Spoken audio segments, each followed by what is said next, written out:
Well, first off, I'd like to thank you all for giving up your Monday evening to come out, and hopefully I won't bore you too badly. This is actually ongoing research that I'm working with Sheila Savage, who's on here as well, another archaeologist at OU. I was working on one of these sites, and she was working on another one, and we just sort of joined forces. So this is a joint research project of ours. Can you all see that in the back, or is it too light? Probably get some of the lights on. Okay, well, just since I assume that most people don't have much of a background in the type of archaeology I'm talking about, or perhaps archaeology in general, I will give you a little bit of background information to get started. I'm talking about Caddo sites, or Caddoan sites. And what the Caddo are is a sort of a broader linguistic grouping that counted people who lived in eastern Oklahoma, parts of northeast Texas, Louisiana, Arkansas, all the way up into the Dakotas. That's the Caddoan language group. We'll be talking more specifically about the Caddo people in general in a little bit. But the Caddo people are a part of a larger tradition that we call Mississippian. And Mississippian is in the southeastern United States, including the Oklahoma area we'll be talking about right in here. And what this is a wide-scale phenomenon from about AD 1000 until about somewhere between AD 1500 and 1600. Oops, okay, got ahead of myself there. What this is sort of the highest level of political complexity that Native Americans achieved in the U.S. They have large town sites, a fairly elaborate economy, and most importantly is an office of chief. Rather than your normal tribal society, what they have is there's an office of chief that has to be filled by somebody. And this chief is set aside by various fancy traditions.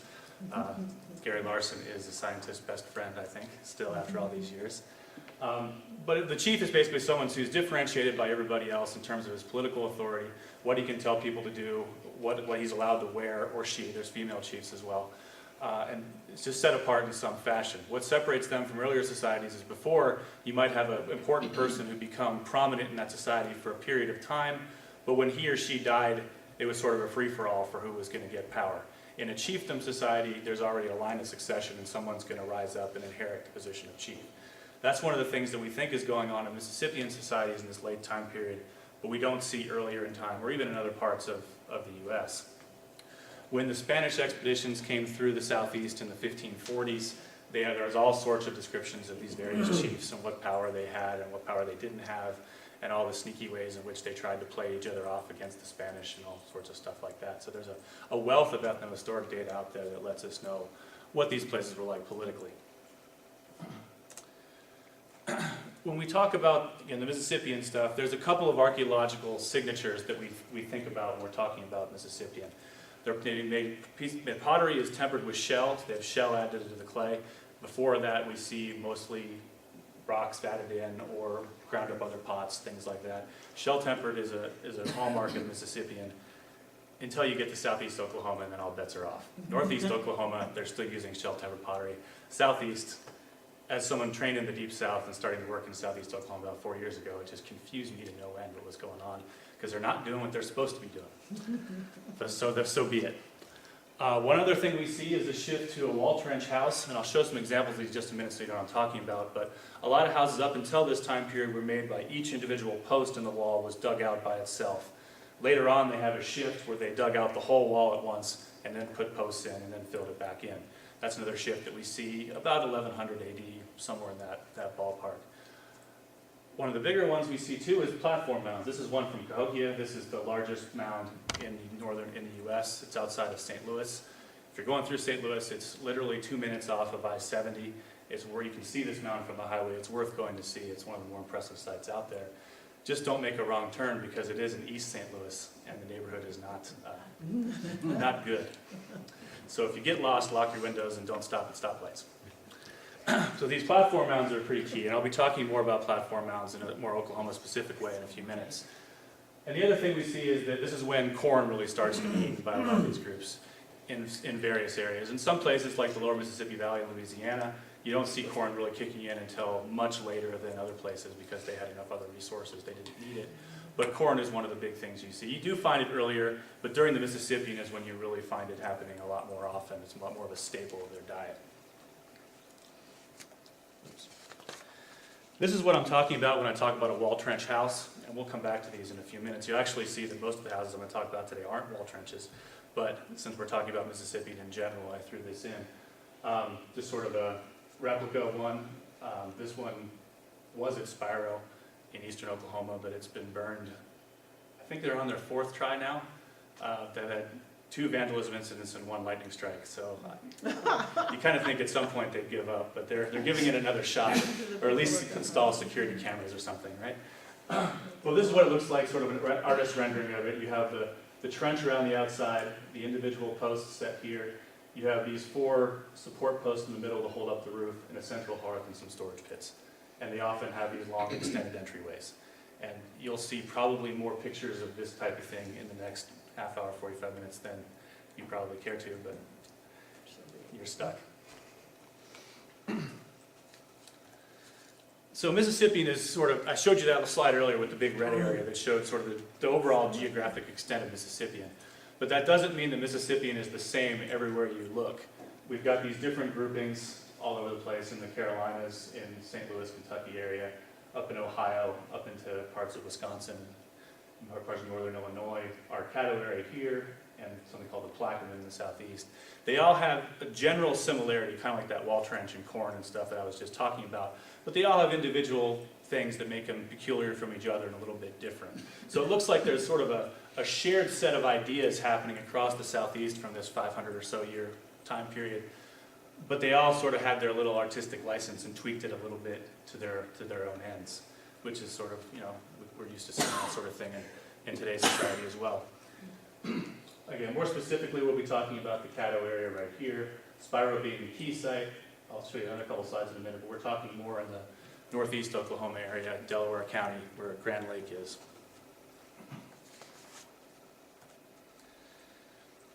This is sort of zooming in a little bit more to give you, I don't know how well you can see this. This is the Oklahoma border with Arkansas. This is Arkansas and Louisiana. This is Texas down here. The heartland of the Caddo area is this area here, where the sort of the classic Caddo-looking stuff happens. They have the really elaborately decorated pottery. They're building mounds, both platform and burial mounds. The pottery is the real key thing here. It's really well-made, elaborate pottery. Unfortunately, you're not going to see any of it today, so you have to Google it. Sorry. That's the heartland, and then we're talking about up here, this dotted area that we refer to as sort of a northern Caddo area, which basically means it's kind of different from this stuff down here, but we're not sure exactly why or what exactly is going on. And so we've added this sort of dash line over the last 50 years of archaeology to denote this area being a little bit separate. And I'll show some examples towards the end of the talk as to why this is the case and what differences there are both spatially and in terms of time. But we're mostly going to be talking about this northern area right here, the Arkansas River Valley and its drainages. So the short version is the Arkansas and the Red River both have Caddo traditions, but they're slightly different. We'll focus mostly on the northern one today. Your typical Caddo village, this is from the Red River area. This is a map drawn by a Spanish explorer with a Turan expedition in the 1680s, I believe, 1680s or 1670s. And what this is showing is your typical sort of dispersed Caddo site. When you're thinking about these villages, you know, normally when you think of a village, you think a lot of people living together in a fairly close area, kind of like the towns that we live in now. In the Caddo area, that's not quite the same. They're dispersed. This area here is about 2 miles across, and each of these little brown beehive-looking things are one individual house where one family would have lived. And they have little summer houses, little winter houses. They have little drying racks for their corn, and you got a little critter. I don't know what kind of critter that is. They didn't mention it, but so we have this fairly dispersed area. So this is a pretty large area. What we have is we have the chief living right in the middle, the political leader, and out on the end, this is the mound, the platform mound. I'll talk about those again in a minute. But the mounds are sort of the ritual center of the town, and the chief's house is the political center of the town. So there's 2 separate areas where the priests and the political leaders hang out and do their day-to-day life. But it's fairly dispersed, which confuses us if we work in the Deep South like I used to, because in the Deep South you have these nucleated towns where everybody lives within a wall, and there's a bunch of houses in there, and then there's a whole bunch of nothing, or maybe a couple little single sites, and then another town. And down in this area we just sort of have stuff thinly spread kind of everywhere, which can be sources of great confusion. The mounds themselves, and I'll show you some examples of these in more detail in a little bit, but this is an example of your typical platform mound, like this one out here.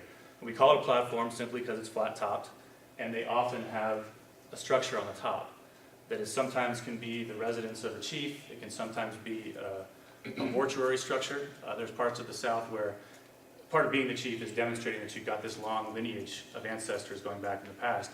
One of the ways certain southeastern groups did that is by keeping all the bones of their ancestors in one structure at the top of the mound, so you could just point out. It's kind of like a family cemetery, except instead of having them underground, you've actually just got them lined up along the wall. That's so you could say, look, these are my ancestors, this is why I deserve to be chief, which of course leads to other interesting scenarios. When DeSoto was going through the Arkansas area in the 1540s, he was working with one chief to go attack another chief, and so they attacked the village, and the Spanish are fighting. All of his Indian allies immediately stopped fighting, and the first thing they did was run up on top of the mound and knock down the house and start smashing bones and peeing on them and doing all sorts of horrible things, while DeSoto's still fighting and saying, hey, guys, we're still over here.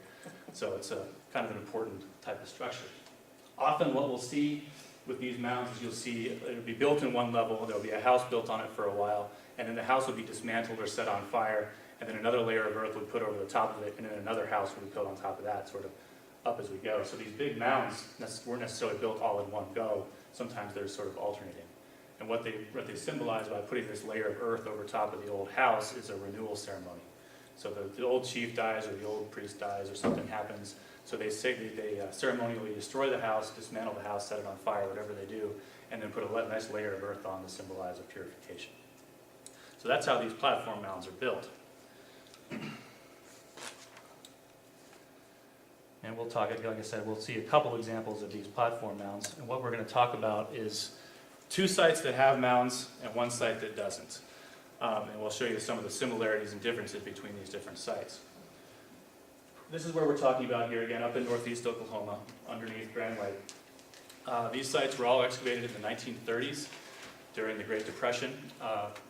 During the Great Depression, as part of Franklin Roosevelt's New Deal program, one of the things he had was an archaeology program, which worked out great for us because they were building lots of dams to put people to work so they didn't starve. But as part of this, when they were building these big dams and flooding these giant valleys, they were destroying hundreds and hundreds, if not thousands, of archaeological sites. And so they employed teams of archaeologists to go out and excavate. Not all of them, but quite a few. And so a lot of these sites out there, a lot of our knowledge is coming from these old sites. I wrote a dissertation using collections from one of these sites. And it's all over the South, even up into the plains. There's all sorts of WP archaeology that's happening. The problem is that over the last few years, as archaeologists have kept excavating, a lot of these sites no one's ever gone back and looked at. So a lot of the times you go to these sites and they're still in paper bags from 1937. And so there's all this knowledge out there that we just don't have. So one of the things that I've been doing for the past 10 years or so is going in and looking at some of these collections, in addition to doing the field work, but looking at these collections to get the information we can out of them because we already have it. And it's a lot cheaper to look at the stuff you've already dug than to go out and dig yourself.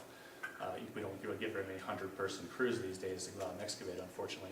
I kept waiting when all this bailout money was happening. I was waiting for my 100-person federal relief crew. I never got one. I was very disappointed about this. Anyway, to get back on topic, this is one of these dams. The Grand Lake Dam was built as a part of this program. Reed up here is a multiple mound site. It has a platform mound and a burial mound, and a number of associated village houses. We'll come back to it in a little bit. Lillie Creek down here is a single mound site, and the school land sites up here are both non-mound sites, but have a number of houses. And to give you an idea of distance, this is about 18 miles or so, and this is about just 3 or 4. And where was the dam built? Where? Where? Delaware County, northeast Oklahoma. So right up near let's see, what is it? Salinas. One of the Salinas is a little further south. Not on the map. It's not on the map. No, I didn't put it on the map. Okay. No, it's it would be maybe here, Okay. give or take a couple miles. But no, I didn't get it on the And map. is it damming the Arkansas, or what river is that? This is the Grand and the Neosho and the Elk, Okay, all thank up in you. this area. My Oklahoma geography is Yeah, not the Arkansas River goes like this. down there, right. Here, and this is the Illinois coming in like this, and the Grand and the Neosho and the Elk is some of these up here. So So that's what we're talking about, to give you some distance. And we'll start with,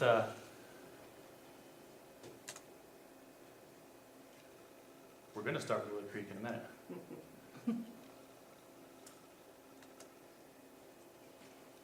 Where else it takes you? Gremlins.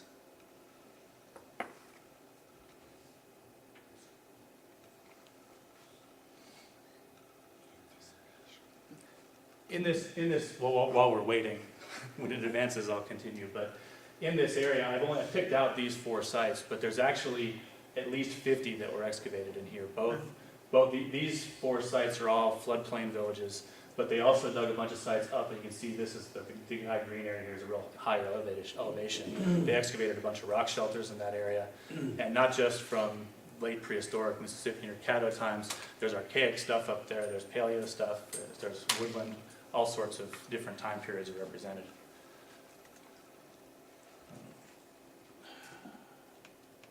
There we go. Now this is Lillie Creek, the one the furthest south of these sites. It's kind of hard to see because it's a really old photograph and the plow furrows are so deep, but this thing right here is a mound. Like I said, it's hard to see in this photograph, but it's about this tall. And I have some other photographs that show it okay, but this is kind of the best one to get because you got somebody standing there for scale. So it's not huge. So some of these mounds can be, the one at Cahokia that I showed you that diorama of a while ago is 100 feet tall and covers something like 40 acres at its base. But that's really abnormal. Most of them are little bitty things like this. The one I wrote up for my dissertation was about as high as the ceiling here. And this one, like I said, it's only 4 feet high or so. One of the things that had underneath it is a structure.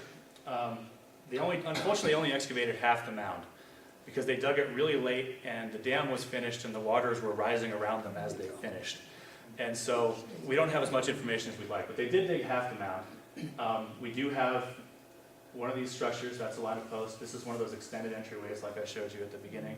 And this is 2 of the central roof support posts. And there's a little patch of intact clay floor right there. I have absolutely no idea what this is. The house would have gone up like this.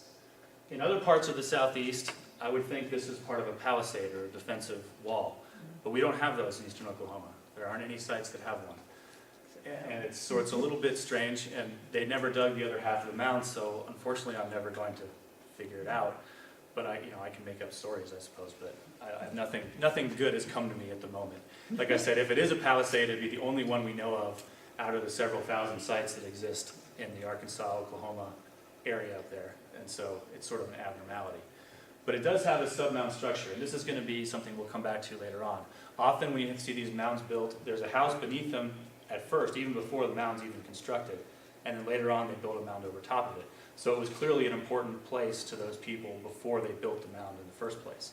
Now whether it's just a special person or a special place or what it is, we don't really always have a good handle on that, but we keep trying.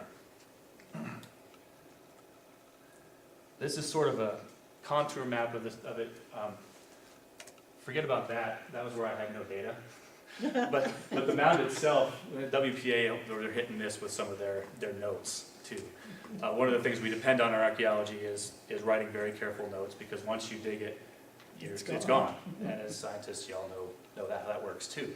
But in this case, they got a little distracted, I guess, and they didn't get it done. So we have the rough shape of the mound right here, and this is sort of just showing roughly the location of where that structure would have been on the half of the mound that was actually excavated. This half was not. There's also another structure in this one. This is a little bit further up. The last structure I showed you was down on this level, and it was oriented in a different direction. What we have right here, there's a post here, post here, post here. I'm sure there's a schematic of it right here, and it's in this, I don't know how well you can see it, but there's one of the posts, there's another one right there. Now that one is built, it's about this much higher than the original structure, and they're oriented in different directions. So sometimes you see these houses all line up in the same way, sometimes you see them a little cockeyed. In a couple minutes I'll show you an example where both happen at the same time. We have another structure. This one, you see this level of black soil. This thing was actually burned. And that's these are the charred posts after they excavated it. So these are the posts. Over here, we shot those in profile a minute ago, but now we have them, and those are the individual wall posts right there. We have a couple of carbon dates from them.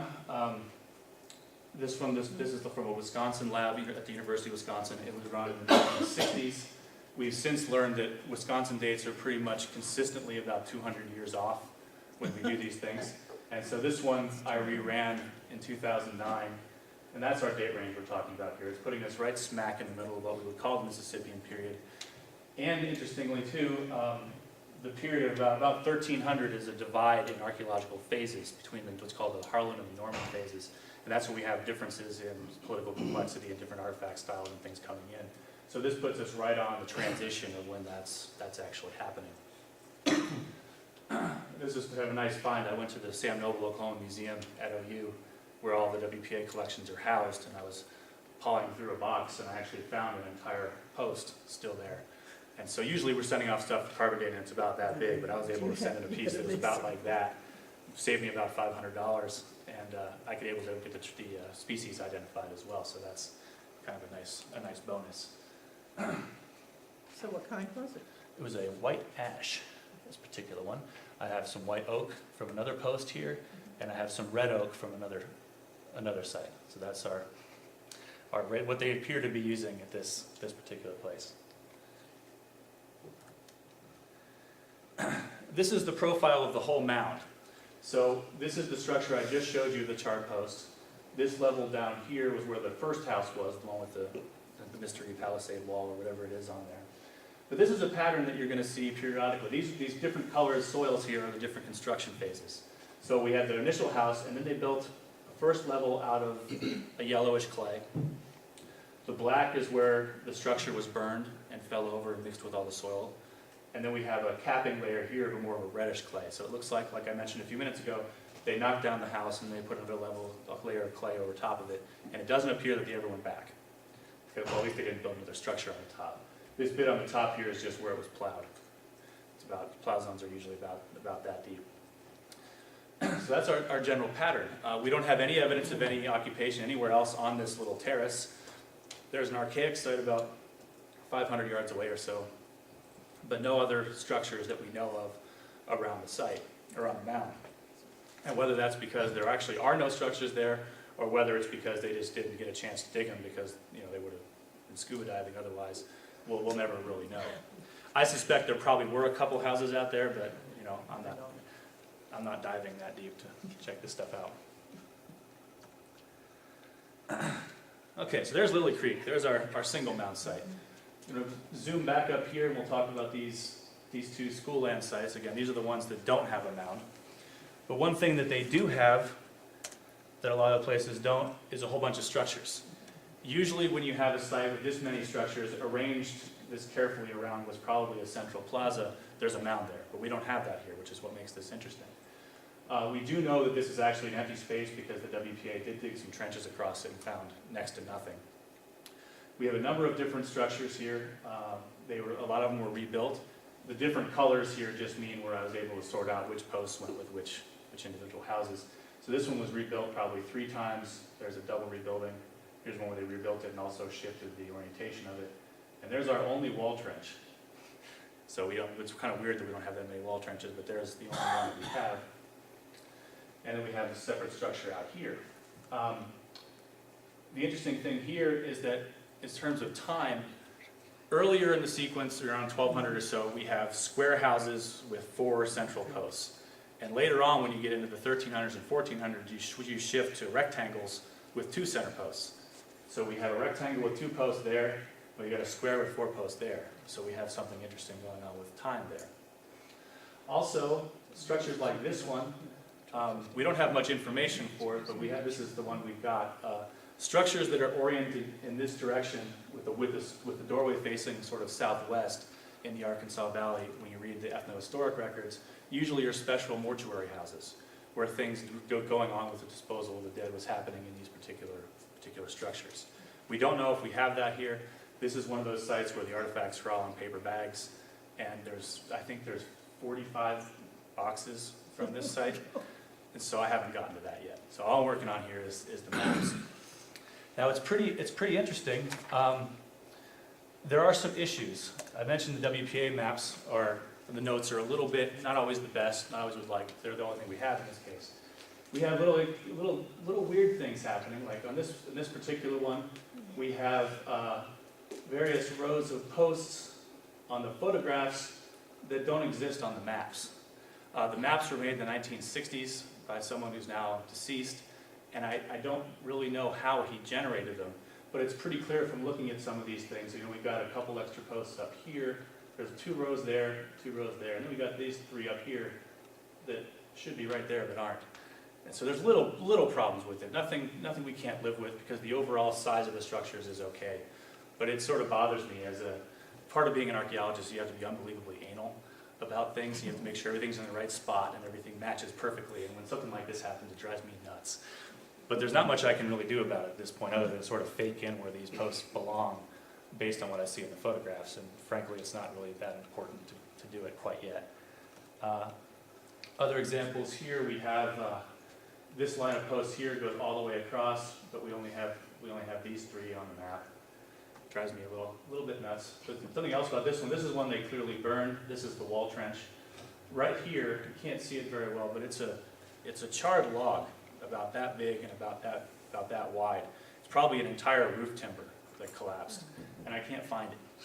I have opened every box in the museum and from the site numbers 3 or 4 on either direction trying to find this thing. I've opened about 85 boxes trying to find it, and I can't because I'd love to get a carbon date off of this particular one, but I can't do it, unfortunately.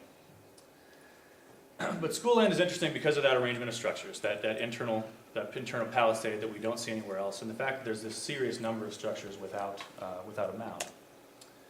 The other school land site I'm just going to throw up here because this is all I've got. It looks to be one of those rectangular structures with 2 rebuilding episodes with an extended entryway. But all I've got is this piece of graph paper. This is 1 inch, which is why I didn't even bother to try to digitize in this thing because I tried and I couldn't get it to work very well. So we know that there's similar types of structures at school land too. There's 2 of these things right next to each other. But that's all we've got out of it, so I'm not going to worry about it anymore. These numbers have to do with the number of animal bones that were in a particular square. But I can't do anything else with that other than point out that the structures are about the same as we'd like to see. We've got a number of dates from this site. There's a lot of them. They're from a bunch of different areas. Structure 8 is what I think is that mortuary structure that was on the far right that I talked about a minute ago. A lot of them are these Wisconsin dates that are a little bit screwy. These 2 are brand new. I got this one 2 weeks ago and I got that one last Thursday. So I managed to get them in. The important thing to notice is the date range pretty much overlaps that last one we saw. So again, in that transition phase between the Harlan and Norman phases. Even if these are a little screwy, they still are, they're roughly about the same time period. So they pretty much all overlap for the most part. What I'm doing is systematically going through and trying to find more samples from these same areas and redating them to get a better handle on what's going on. And I've had mixed results. Some of the pieces of charcoal are about that big and they cost about $900 each. The economy being where it is, it's a lot harder to get grants these days, so slowly but surely. Now Reed is the last one we're going to talk about. It's probably the most interesting in terms of everything that's going on there. They dug a number of different areas around the site, so here's your roughly 50 yards to give you an idea of your size here. But they dug a number of different areas. Each one got a different site number for some reason, which kind of drives me a little nuts, but we're working on figuring this out. But what's interesting about it is there's different things happening in different parts of the site. This is the platform mound. This is what it would have been like. They built the road right through the middle. This happens. There's one in Mississippi called the Lake George site. It's near Yazoo. The landowner, this was a mound that was about 30 or 40 feet tall. The landowner was getting tired of trying to plow around it, so he started putting dynamite charges in the side and trying to blow it up. But he was defeated. The mound was stronger than his dynamite charges, so that one still survives. But what we have here is we have the platform mound here. This is a burial mound. It had probably 25 or so people buried in it, along with a number of associated grave goods. I haven't looked at any of that stuff yet. negotiating with the Caddo and the Wichita nations for approval to look at the burial goods, but we're still negotiating that one.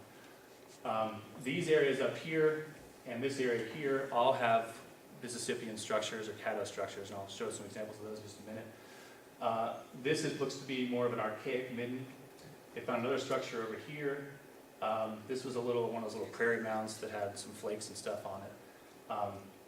This area, they just found a couple of points and some flakes. Not a whole lot going on, but we do have some very heavily inhabited areas that I'll show some pictures of them in just a second. The river goes kind of right up like this, and right across the river is another site called the Huffaker Site that has, it's probably related to this. It has some structures, it has a number of burials, it has artifacts of the same time period, but I haven't gotten around to looking at that one yet either. I've got to get done with this one first. They drew 26 separate profiles through what was left of the platform mound, the one that just had the road built through it. They drew profiles at 1 foot intervals and got elevations on all the different soils, so we do have some pretty good information. And I think if you think back to the Lillie Creek one I just showed you, you'll see a fairly similar building pattern here. These are the raw ones where we have the lower levels, different levels on top of it, a little bit jumbled up. This one looks like it probably went all the way across at some point, might have been leveled off the top. But you see it increasing in both height and in width as time goes on, which sort of makes sense. If you're going to put dirt on something, of course it's going to get a little bit bigger. We tried to clean it up and have sort of one big, nice, misleading one. The thing about mound construction is that it's incredibly complicated, and there's going to be all sorts of little tiny microstratigraphy going on within these big stages, but we have an overall picture of what it probably looked like. But again, you have the dark soil, you have the red clay, you have the yellow clay, another dark soil, just adding on over time. And as you'll see in a second, we have structures here and possibly here. It's like sort of the same pattern that we saw at Lillie Creek. And also, like we saw at Lillie Creek, you'll see we have one house oriented in one direction and 2 others in another one, sort of switching off. And the reason for that I'm not really sure about.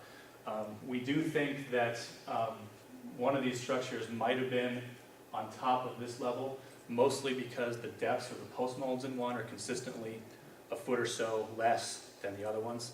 That's the only thing we have. It's a bit of a stab in the dark, but given the notes that we don't have and the photographs that we don't have, it's kind of hard to say anything otherwise. But we do have these very large, this one is somewhere on the order of 90 or 100 square meters, the orange one. So it's a big mound, a big structure. And you'll see, just like the ones we saw at the other sites, it's got the 4 central support posts. All of them do. I tried to color them. It's a bit of a jumble in there, but you should be able to tease out purple and blues and oranges and stuff. But you'll see it's the same basic construction of the house, if not just a lot bigger. You have any thoughts about why the different clays were there? Did they have to go out of their way to find anything special? Probably. Stared right in the projector. If you look at some other sites in the southeast, some of these mound sites have alternating red and white clays. And in southeastern societies, red and white are polar opposites in terms of warfare versus peace and things like that. And so there's an argument that's just representing the dual nature of southeastern society by having these alternating levels of clays. And so that's one possibility. I've never seen any Caddo mound that look quite as obvious as these. There's if you go and Google it, the one at the Shiloh battlefield in Tennessee. There's a gigantic mound that was falling into the river, and the Park Service went in and stabilized it a couple years ago. But they had these gigantic bands of alternating colors of clay. It's spectacular stuff. But in this area, we don't have all the evidence for that, but it's probably something very similar. Because after the mound is built, you can't see it anymore. Well, it's still going to be there on the flanks. On the flanks? Yeah, if you keep the grass from going on. Like right now, we go to these sites and you see a grass-covered pile of dirt. Yeah. But when you go to these things in the places in the past, you probably didn't have that. You probably had a lot more decoration. They probably kept the flanks clean so you could see some of it. And also, if you know there's something, if you know it's there, sometimes it's good enough. Yeah. You go to church and the priest is back there doing something, and you know it's something important, but you don't necessarily see it all. It's kind of the same general idea in this case, I think. That's the way I've always thought of it, at least. So some of this stuff, unfortunately, we can't go back and get this clay because it's under 100 feet of water now. It'd be nice to be able to get some of the clays and get some samples from around the area and be able to tell if it was all local or not, but unfortunately in this case we can't.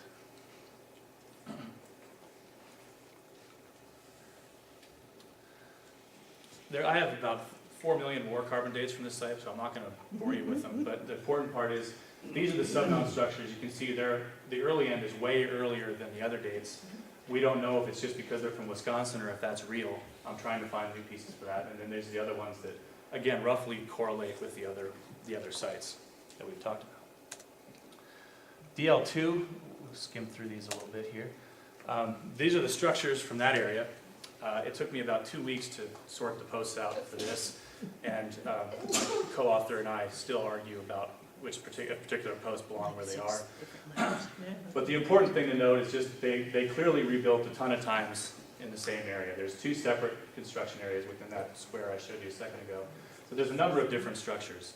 There are a couple of burials. There's one somewhere over here and one somewhere over here, but we're not sure exactly where it is. But there's quite a bit of noise. And we can see we have a square, we have a rectangle, we've got some entryways. It looks like we've got a nice jumble of time periods going on here. I'm going to sort out these 2 in particular. I just pulled out these 2 from the mess so you can see what they look like.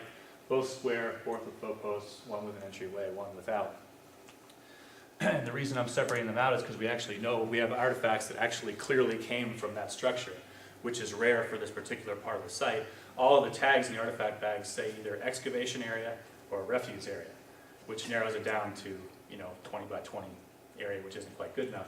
But these few are actually marked as being from the floor of ashes on the floor of structure 3, which is this red square thing here. We have a small clay tempered shell bead. It's about that big. It's got a little, you can't really see it in this photograph, but it does have some use wear around that hole. It looks like it was actually strung. We have a small tip to an arrowhead and a small slate drill. So that's nice to be able to find something from these things. More interestingly, though, we have a copper hairpin.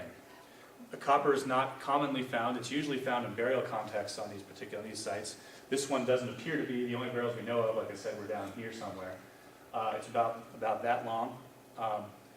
One of the things that's on my to-do list is to put this under some magnification and see if this is meant to be an arrow and see if there's some evidence of feathers or something drawn on the back here.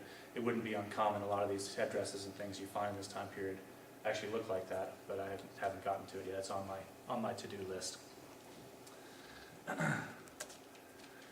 We have another area on structure 1. We have these pieces of polished hematite, and the biggest one is about this big. It's the only hematite I know of from the entire Reed site complex, and it's all from this particular structure. So it's nicely polished up. Looks pretty good. It's clearly there for a reason, but what it is, I couldn't tell you. It's polished. These 2 are rounded on one side. The back sides are both flat. These are this one's still being worked on. You can see the kind of grooves right there. What they're exactly for, I'm not 100% sure, but they're associated with the structure, and we'll keep reading the literature and see if we can see anything about Caddo use of hematite and go from there. You often see hematite ground up, used as a pigment, red pigment or limonite as yellow pigment, but I don't have any evidence for that anywhere else at the site, but it wouldn't surprise me if that might have been one of the reasons it was there.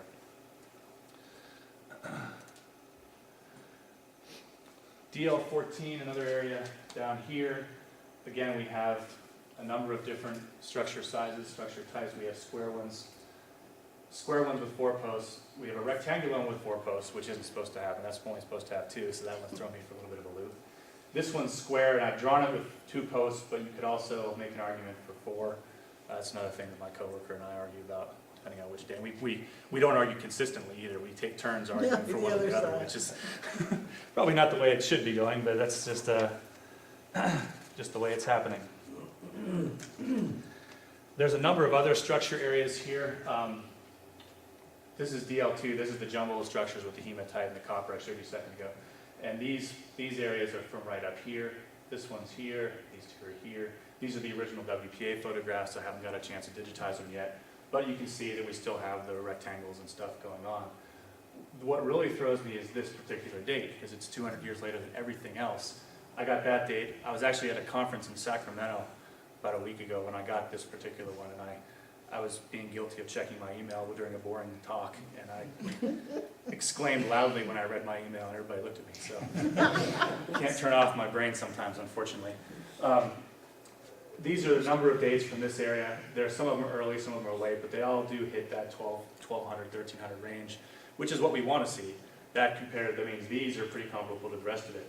What's going on here, I don't know.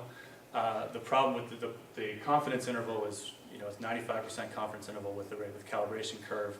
The error range is only 30 years on either side, and so it's legit. Why it's that much later, I have absolutely no idea. So if I ever figure it out, I'll come back and tell you.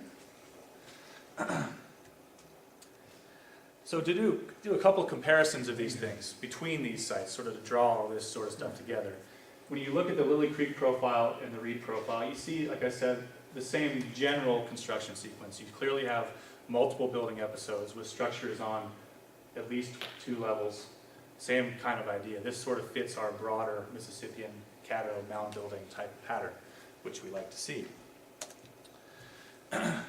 We note that in general, we only have 1 wall trench, but in general we note that the square structures pretty much all have 4 posts, and the rectangles pretty much all have 2, although we have a couple of instances where that's not quite the case. But this is archaeology; it's never going to be as exact as we like it. But the overall pattern is holding pretty true.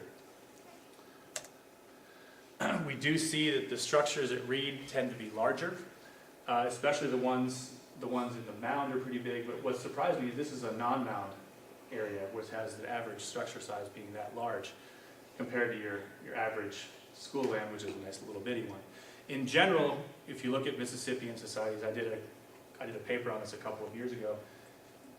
In general, summit structures, or structures that are either below a mound or on a mound, pretty much are the largest ones at a particular site. There's only a handful of cases where that's not the case, and Reed turns out to be one of those. But I published a paper 6 years ago, so I'm good there. But in general, Reed does have larger structures. On the entranceways, are they big? Were they tall enough to walk in, or do you had to crawl in? You had to sort of hunch. I would have had to hunch more than most, but yeah, it would have been probably about this big for most of them. Sometimes a little less. Sometimes you really have to get down there, but they're generally tall. For your average Caddo person who's a lot smaller than me, Yeah. you'd be able to walk into most of them without stooping too much. And I haven't gotten around to doing, I wanted to do a larger sample of structures from other sites, not just these, and see if there's any correlation with the length of the entranceways or the width of the entranceways, but I haven't gotten around to that yet. That's on my ever-lengthening to-do list.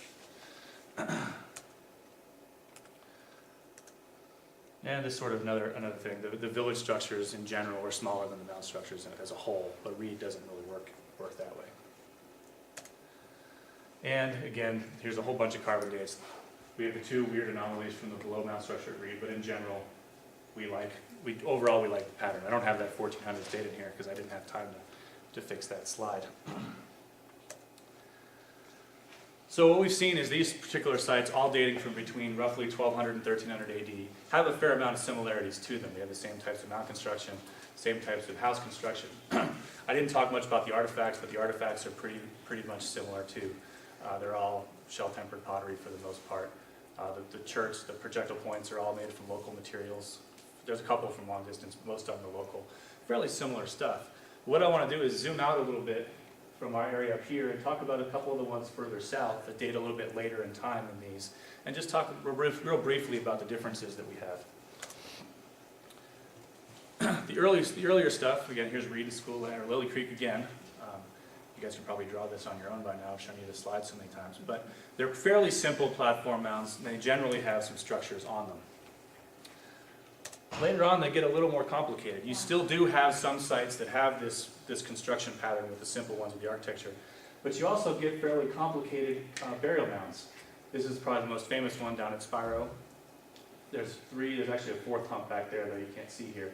But it's conjoined burial mounds. This particular one had a large burial chamber in here called the Great Mortuary that had all sorts of people in it. I don't want to talk too much about it now, but the argument is that stuff is laid down as sort of a cosmogram, a sociogram of the community and the area. You have people coming from as far as St. Louis material coming from St. Louis to be buried in this thing, possibly people too, that's still sort of up in the air.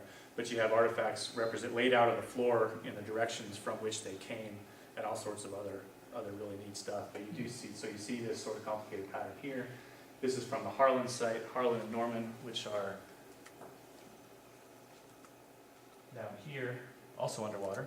Eufaula got them though, so at least we got a different reservoir. And this is one of the big mounds at Norman. So you can see there's kind of this more cone-shaped pattern with a lot more burial happening within these things as opposed to the structural remains from earlier. Architecture, we have the traditional sort of square ones we talked about earlier. Later on, as I mentioned earlier, you generally have more rectangular two-post structures. I have some weirdness going on with some of my reed stuff that I'm going to sort out, but what I think that means is just we have a post-1300 occupation there as well as the 1200s occupation. But we generally have this shift in architecture, and it happens both in the northern part of the area and in the southern part. We have artifacts. The reason I haven't shown you very many artifacts is that this is the prettiest shirt I found from Lillie Creek. And as you can see, it's not. It's eroded, shell-tempered, it's pockmarked with holes. Most of the pots are these sort of big flower pot looking things, fairly thick-walled. Later on you have a shift. You have this shift to these sort of smaller globular jars rather than these tall ones, and you have these nice red filmed bowls start to show up. Those sort of a basic example, and then probably more interesting is a lot of the cool stuff that has come from Spiro. Things like these engraved shell cups. There are hundreds of these. They represent individuals. Sometimes they're in canoes. Sometimes they're partaking in ceremonies or dancing around poles. Very, very interesting stuff, all depicting aspects of southeastern religion, which we don't have time to go into, but we have these fancy copper cutouts. This is probably a cache of arrow points. The shafts would have all been out here, but they of course rotted away. They're a pretty good pile of them. This is a floor plan of the Great Mortuary. I have yet to find a good map of the Great Mortuary. There's a retired professor at Northwestern named Jim Brown, who's been working with Great Mortuary materials for 60 years. And this is the same map that he drew in the 50s, and he's still using it now. And I'd like to see a better one because the notes are pretty bad. He's the only person who can do this because he's been working with the material so long to piece it out. But this is where you have these lines here are cane mattings and litters. They actually have litters with people on them. And there's all these different things or different artifacts. There's effigy pipes made from clay from Minnesota in here, and they're up on the northern end. You have stuff from the Gulf of Mexico found down at the bottom, so it's kind of neat stuff. But you don't really have this sort of elaboration much in the earlier stuff. Or, well, Spiro is sort of the 800-pound gorilla outlier anyway, in terms of the amount of neat stuff. But in terms of, there's the copper pin from Hairpin from reed that I showed you, but in terms of other fancy stuff, there really isn't a whole lot. But mostly it seems to be happening a little bit later on. I guess that was the last slide. I'd like to just take a moment real quick and do my duty and thank the folks at the museum who have allowed me to look at all this material for the past 3 or 4 years, and particularly to thank the Dean's Office for giving me money for carbon dates and travel and the like. So I guess that's it, and I think we have a few minutes for questions if anybody has any. The Caddoans basically ceased to exist about 1400. What happened to them? No, they're still around. There's about What are they now called? They're still Caddo. They're in Binger now. Where? Binger. Bingham. The reservation is around Binger, the headquarters. And when they left Oklahoma, they were in Louisiana for a while. They were all over the place. Either the Osage were beating on them, or they were doing various land exchanges. They moved all through Louisiana, down through parts of Texas, over into the Texas Panhandle, and partly up into Oklahoma before they finally got their tribal lands that they have now. So they've been all over the place. And their numbers, they were down to about 300 at one point. Now I think there's 5,000 or 8,000 in the tribe now. Weren't they, at that period of time, though, weren't they in great conflict with the Wichitas? Yeah, and the Wichita and the Osage. I have a friend who's a Caddo, and his sister married an Osage, and he built this reconstructed Caddo house. And he was joking that when it was time to destroy it, they should get his brother-in-law to come in and light it on fire to be just like the old days. Keep up the traditions. At some point, you said something in passing about getting permissions from the Wichita and I guess the Caddo Yes. to look at some burial stuff. So how much does that factor into your work these days? Everything I've shown you is from non-burial context Okay. because of the permissions issue. It's not a huge deal. It's just a matter of being respectful and working with the tribes, recognizing that this is their history and their ancestors, and just not being a jerk about it. And so I've been working fairly hard over the last few years to build relationships with the tribal groups so that it's not an issue. It helps that I have no interest in looking at the bones themselves because I'm not trained in osteology. I'm not really good at it either. I passed the class. I didn't do terribly well in it. It was my advisor teaching it, which made it even worse. But we spent a fair amount of time working on it. So they're generally, if you're respectful and build a relationship, they will often give you permission to look at the artifacts that came from those burials in controlled context. So they can't leave the museum. There's a special area of the museum where we can go look at these things, just that sort of thing. So it's not a huge problem, but it's a coming together. Archaeology has come a long way in the past 20 years or so since the passage of federal laws about the treatment of native remains. I think we're coming a long way. It's been an eye-opener for me, because back east, it doesn't matter. You just do whatever. Because those tribes are gone. They're not there. Yeah. And so it's been an eye-opener for me, but I've learned a lot, and I really appreciate having the opportunity to be involved with some of these things and really get another perspective on it. It seems like naming the subject as architecture, when you've got a trench or no trench, you got 2 or 4 posts, you got how many square meters and an entrance. Yeah, That's architecture. There's not much you can go on, unfortunately, and those things just stains in the dirt for the most part. So, Yeah. I mean, it still is architecture, but it's not, I don't have blueprints or anything. No friezes and No. no murals. I mean, there were decorations. We know that there were, a lot of times they had decorations on the outside of the houses. They had cutouts of clan symbols like hawks and things like that. But those just don't survive. Yeah, We know about them because an explorer wrote about them. yeah. But in terms of preservation, all we've got are stains in the dirt. That's it. It is, and we get excited when we find a charred post that's still intact. The doorways, the entranceways to the places, were they in a certain direction or didn't? Well, like I said, the ones facing southwest in the Arkansas Valley are believed to be mortuary for disposal or processing of folks. But the rest of them doesn't seem to be, as far as I've been able to figure out, that's it. The school land, they were all arranged or facing into that plaza, except for the probable mortuary one. But we haven't come up with a good correlation yet. How does the inscription or writing on that big rock at Heavener, does it have anything to do with these Caddo or what? No. No, in my opinion, the Heavener runestone is a fake. I don't know a whole lot about the Viking stuff, but from what I've read, it's written in several different scripts that are several hundred years apart, one of which had died out before the other one, and the only known Viking settlement or Viking information we know of is from Newfoundland, and everything that's been found in between has been found to be created much after the fact. If you want to go see Heavener, you better do it before August 15th because they're closing the park because of budget cuts. So that's your last chance for the foreseeable future.